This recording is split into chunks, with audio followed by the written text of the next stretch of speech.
আসসালামু আলাইকুম। আজকে আমি বীজগণিতের মাননীয় অঙ্কে বিশেষ করে একটা ইম্পর্টেন্ট ম্যাথ, সেটা একটা টাইপের অঙ্ক, মানে এটা টাইপ প্রতি বছর আছে, কোনো না কোনো করে আসে। তাহলে প্রশ্ন বিশেষ করে ক্লাস 9-10 এটা অঙ্ক, বিশেষ করে 6-এর 7, 8, 9, বিশেষ করে 9-এ এই ধরনের অঙ্ক খুব প্রচুর পাওয়া যায়। অনেক বোর্ড কোশ্চেন খুললে এগুলো ম্যাথ অনেক পাওয়া যায়, কিন্তু একটা নিয়ম মনে রাখবেন, তাহলে অঙ্কগুলো করতে পারবেন। তাহলে আমরা এটা একটু সলভ করার চেষ্টা করি। ভালো করে দেখো, আমরা 2^5 একটা নিয়ম আছে, 2^5 প্লাস আছে, একটা মাইনাস আছে, আমরা একটু বেসিক শিখবো। তাহলে এটা হচ্ছে, এটা থেকে আমরা কীভাবে আমরা জানি, ধরো এইটা যখন দেওয়া আছে, ধরো এখানে আছে কি স্কোয়ার ইকুয়াল 9 প্লাস 4√5। এইটা থেকে প্রথম কাজ হচ্ছে, এখানে থেকে আমাকে এটাদের ঘেটে গেলে অবশ্যই তোমাকে দুইটা কাজ করা লাগবে। প্রথম হচ্ছে এক্সের মান বের করা লাগবে, ওই মানটা পরে 1/x এর মান বের করা লাগবে। আবার 1 নম্বর কাজ এক্স এর মান বের করা, 2 নম্বর কাজ 1/x এর মান বের করা, 3 নম্বর কাজ হচ্ছে এই দুটো যোগ করা অথবা বিয়োগ করা। যদি প্লাস থাকে তাহলে যোগ করবো, আর মাইনাস থাকলে বিয়োগ করবো, মানে এনে যদি প্লাস থাকে, এই যে x⁵ প্লাস 1/x⁵, মানে এখানে মাইনাস থাকে তাহলে প্লাস মাইনাস করবো, তাহলে এই দুটো আবার কী করবো, প্লাস করবো। এই তিনটা কাজ হচ্ছে প্রথম কাজ, মানে এই তিনটা এই অঙ্কের প্রথম কাজ, ফরজ কাজ। তারপরে বাকিটা এখানে যাও, তাহলে ওটা সহজ হবে। অথবা আমরা উদ্দীপকের মানে এই কাজটার আগে তোমরা আরেকটা কাজ করতে পারো, 3 নম্বর কাজ করতে, 4 নম্বর কাজ করতে পারো।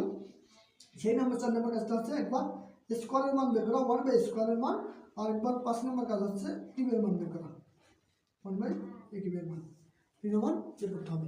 যদি বের করতে পারো তাহলে অঙ্কগুলো করতে পারবো। তাহলে আমরা এগুলো প্রসেসে আগে, তাহলে প্রথম কাজ হচ্ছে আমরা এখান থেকে একটা সূত্র খোলার চেষ্টা করবো সবসময়। মনে রাখবেন এই সূত্রটা করে যে ইকুয়াল যদি হয়, এখানে 9, এখানে 4, আমি একটু সূত্র বলার চেষ্টা করি, সেটা হবে। তাহলে আমরা এখানে প্রথমে দেই 5, কিন্তু দেই 5 প্লাস এখানে একটু ভাগে লিখি 2, আবার √5, আবার 2, দেখুন 2 × 4, এটাও 4। তারপরে প্লাস আমরা আবার দিই, এটা একটা 4 দিই, দেখুন 4 আর 4 যোগ করলে 9 হয়, 2 × 4, এটা আমি লিখেছি √5। তাহলে আগের লাইনে এটা লাইনে কোনো সমস্যা নেই, যোগ করলে আবার ফিরে ওই লাইনে পাওয়া যায়। 2 নম্বর লাইন, দ্বিতীয় লাইনটা করবো কি, দেখো আমরা একটু সূত্র খোলার চেষ্টা করবো। কোন সূত্র? এই সূত্র, যে square plus 2ab plus B square সমান আমরা কি লিখতে পারি, a plus B whole square. এগুলো কিন্তু সূত্র ইম্পর্টেন্ট, যে সূত্র প্রত্যেকটা অঙ্কে লাগে। তাহলে আমরা এটাকে আমরা একটু রুট দিই, মানে স্কোয়ার করলে কাটার দিলে আবার ওইটার সঙ্গে একটু পাওয়া যাবে, স্কোয়ার দিলাম, রুট দিয়ে তারপর স্কোয়ার দিলাম, কেন এই জায়গায় দেখো বির জায়গাটা আমার কি আছে, √5, ওইটাই দিলাম। তাহলে স্কোয়ার কাটা আবার 5 পাওয়া যাবে, বলে রুট স্কোয়ার দিলাম, তাহলে কী হলো প্লাস সূত্র 2, আর এ মানে তো এটা √5, বি মানে 2 দিলাম। 2 দেওয়ার কারণে এখানে আমরা একটু 2-র উপর স্কোয়ার দিলাম, তাহলে কার হয় এরকম square plus 2ab plus B square.